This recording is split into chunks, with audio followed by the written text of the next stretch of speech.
Guys, demo namin sa inyo, projector. This is for the Alphard 2013 projector fog light. Pinalitan namin, mahina kasi yung mga ilaw nito eh. And then, in-upgrade namin yung high beam niya to Vision LED. Yan yung malakas. Tignan nyo yung ilaw oh. Ito yung low beam. Hindi mo nga makita yung low beam eh. Ito yung projector.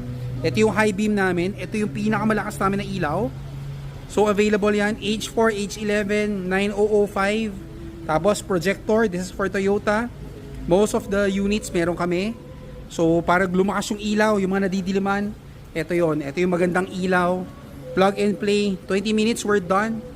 So ngayon, kinakabitan lang namin siya ng Ultra HD dashcam. Pero ito yung ilaw, yung mga may Alphard, may mga Toyota. Pati bright, sobrang lakas. Ito yan. Ganda, di ba? So pag bumiyahe ka sa gabi, sobrang liwanag niyan. So send us a message, JCL Project